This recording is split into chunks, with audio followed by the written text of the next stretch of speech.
from 55 yards away. That was never in doubt. These kickers now, it used to be that a 50-plus yarder was cause for celebration. Now, seemingly automatic. Yeah, isn't it funny when we prepare for a game, when you look at the backgrounds of these kickers, it's interesting, isn't it, to find out they were all-state quarterbacks, receivers, defensive backs, all-state wrestlers, right? Baseball players. We're finding athletes all along, and now they're just specialists putting it through the posts. At their own 25-yard line.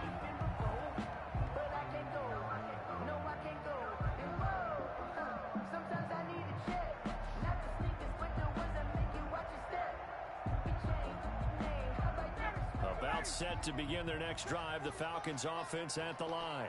And in enemy territory last time through the interception. We'll see what they do on this drive.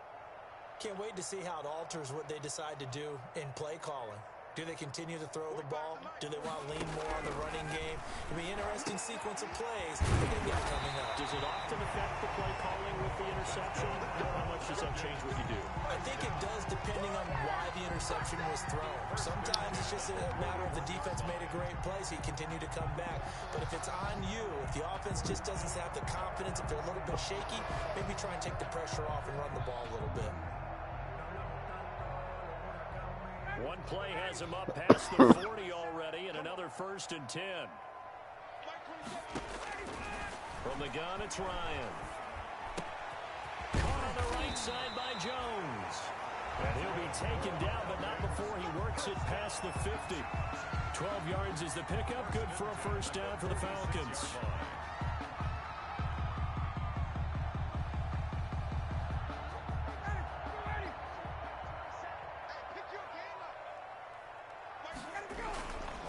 Here comes carry number 10 for Gurley. He'll get about 4 here, down to the 43-yard line. Todd Gurley, the ball. Well, on every play call, you realize it's not going to go for a touchdown. So a lot of your calls are setting things up for maybe later in the game, trying to establish the inside run with toughness now. Hopefully get to the perimeter later. And let's face it, you could do worse than a 4-yard run on 1st down. If you're a selfish player and you're throwing the ball, you're cool with the completion. Maybe not so cool with the yardage loss, though. Yeah, you went backwards on the yardage. Hey, it kind of works like a sack for the defense there. Yeah, it's a really big play for them, right? Able to figure it out, sniff it out, and finish it off. And he will be very close to a 1st down, but I see the closed fist of the referee, and that means 4th down. The screen gets 7, but it's not enough, and it'll be 4th down. This would have been a 54-yard boot had they tried a field goal, but they will not try a field goal. They're going for it. On the ground, this is Smith. And he's going to have the 1st down, yardage to the 35. They only needed a few inches, and they didn't get much more than that. But by about the width of a shoelace, they convert on 4th down. This offense finding its legs now. Here's another 1st and 10. From the shotgun, Ryan looking deep for Julio. And he's got his star receiver. It's Jones for the Falcon touchdown. Touchdown, Julio Jones. His 6th touchdown of the season. And the Falcons have taken the lead. The kick is And it's up and good. Makes the score Falcons 10, Broncos 3. Younghoe Koo. Following the touchdown, here's Koo to kick off.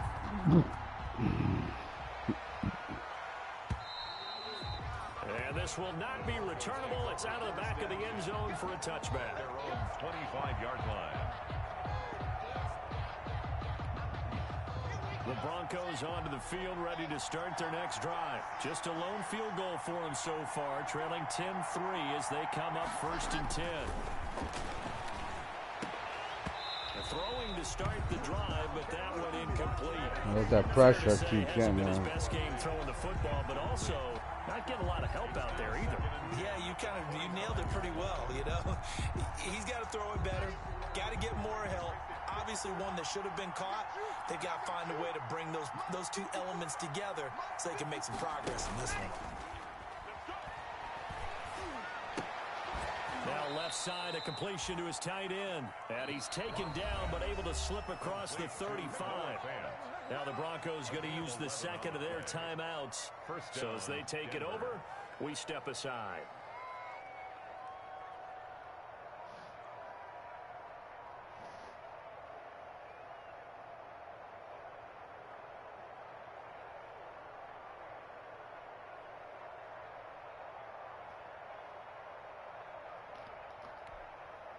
So from the 36 now, 1st and 10.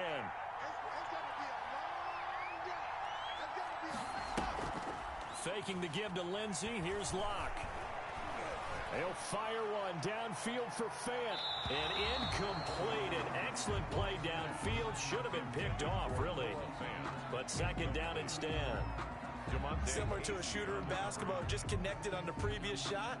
They run another set for him on the next play. Now, we had a guy who made the catch. They tried to get the big one downfield, but came up empty. They'll try again from the 36 on 2nd and 10. Throwing again. Locke. Open man. He completes it to Judy. And taking it across midfield and inside the 45. 19 yards to pick up there. Move the chains.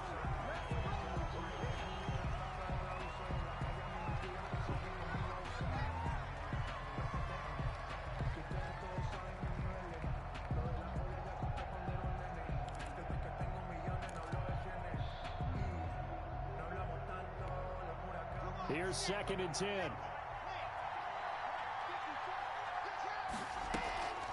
Again, they'll throw with Locke. He's going to go for a big play downfield. Second quarter action with 1:59 remaining. And he's unable to grab it. Thought he might have had position, couldn't hold on, 3rd down.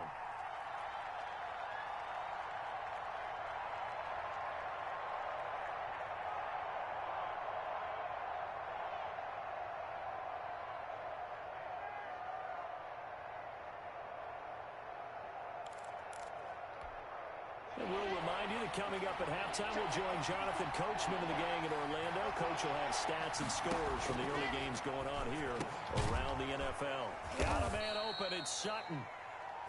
And past the 35, he'll be dropped a yard or two shy of the 30. Umpire threw the flag, usually always indicates holding, and that's what we've got. And you know, depending on their positioning, where you are on the field, the umpires get different responsibilities, but always, always making sure no one's holding.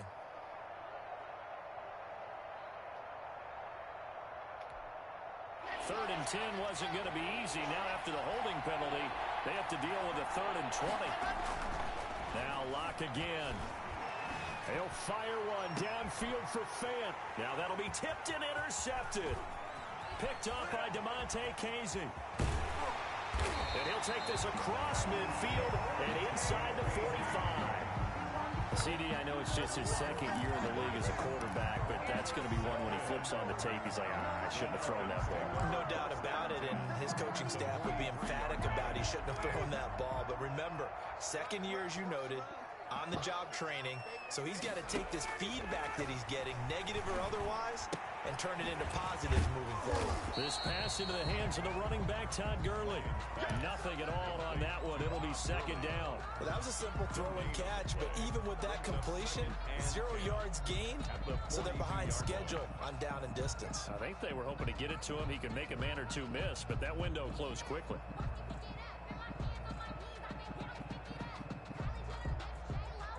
Had the completed pass, but for no gain, stopped right at the line, so it's 2nd and 10. From the gun, Ryan. He completes this to Russell Gage. And brought down, but not before they're inside the 25. 19 yards to pick up there. Move the chains.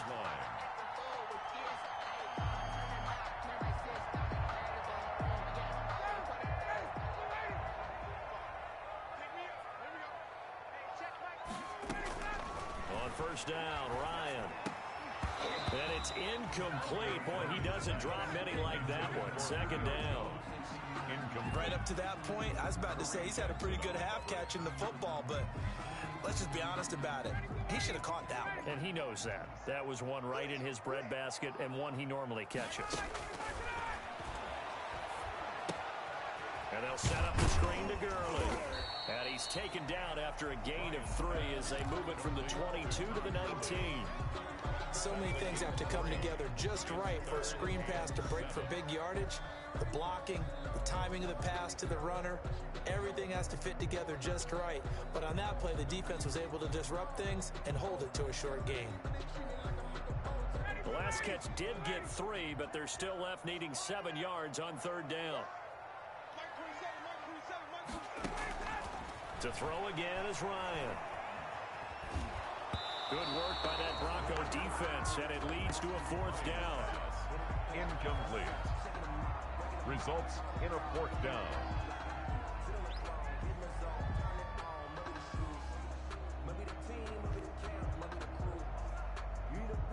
So they won't get a touchdown, but here's a chance to at least get 3 to end the first half. From the left hash, it's a 36-yard attempt. And his kick is good.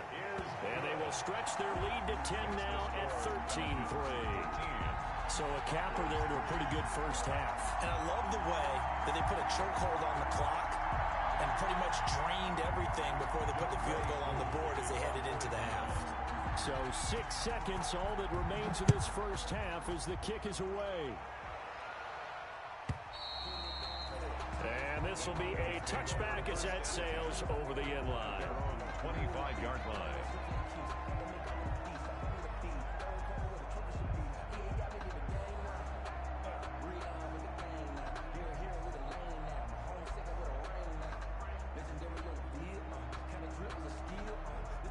The Broncos onto the field, ready to start their next drive. And from this spot in the field with the clock where it's at, you think we're just going to see a knee and that's it? And I think in this situation, that's the proper play. But we do know there's some risk takers out there that may want to take one more shot before the clock runs out. So we reach halftime here in a 10-point game as we send you down to Orlando where Jonathan Coachman has our EA Sports halftime report. Coach. Youngwei Koo to kick off for Atlanta. It'll be the Broncos getting the football first. We got some beers. As they trail, and we are back underway. And that'll carry. Would you get a 6-pack? To the end zone for a touchback. Does your girl drink? Block and the Broncos going to come up 1st and 10 at their own 25-yard line. He'll hand this one off to Gordon. And not much to speak of. Call it a 1-yard gain up to the 26. You know, despite the scoreline, I think they've got to like where they are here. They're on the road in just one big. Look at the next team, bro. I'm going to follow right along with you because there's no rush. The season's almost over. It's a credit to their defense. They've kept them in it by making the plays that they've made, and that just means you're one big score away from being right. No. You got about 6 weeks to the draft. You'll get a team by then. Of course he's an idiot. Why do you think the people run his league and he doesn't? This offense in desperate need of a conversion as they come up on 3rd down. Here's Locke to throw. He's got his tight end fan. And he'll be out of bounds, but able to get it up past the 45. Unnecessary roughnecks? What? When you have a game with a lot of contact, tensions are going to run pretty high. You're going to be emotional, but you have to harness it somehow, and he didn't on that play. Yeah.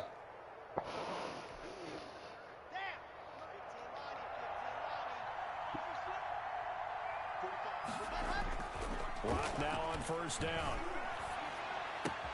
That's complete. Okuegbunam. And he takes this just a few yards shy of the red zone before I gotta shut this guy. I gotta shut this guy down, bro. He's 0-7. So Broncos.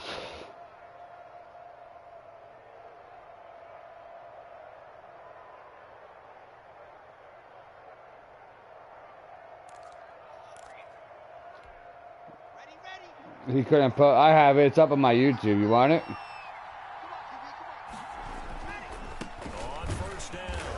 No, because this guy was supposed to be streaming, and he didn't want to.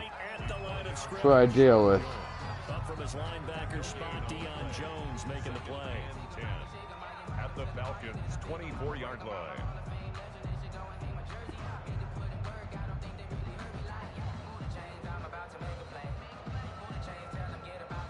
So after the run for no gain, here's 2nd and 10. Another run by Lindsey. they'll get a couple here down to the 22. Lindsay on the carry. He was taken down at the 22-yard line. A 2-yard gain on the play. And it's third down. Third down now. Those last two plays indicative of how things have gone for them. Just nowhere to go on the ground and struggling to put up points. And they'll get to him short of the first down at about the 16. That'll be good for 6, but now it's fourth down. He was hoping to get to the edge, but they did a really nice job of forcing him back inside. That's excellent fundamental defensive football. Don't let them outside where they can really shred your defense.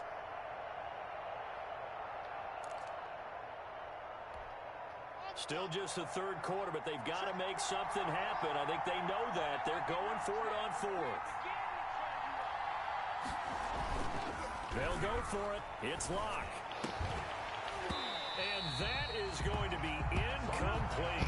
Boy, it looked like he had it and dropped it. And the Falcons' defense stands tall. They'll get the football back. Yeah, out of nowhere. That hasn't happened all game.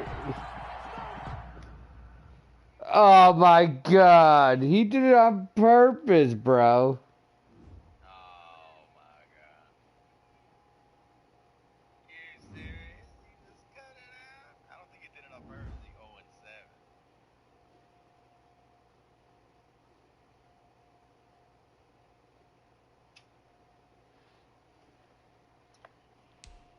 Oh my God. You don't want to be like me this year in that league, losing to a guy 0-6. No, I'm not. Dude, I just got too hyped up in the whole fucking getting my guy Goddard to go to Superstar, bro. I was forcing that shit so hard.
There goes the end of that.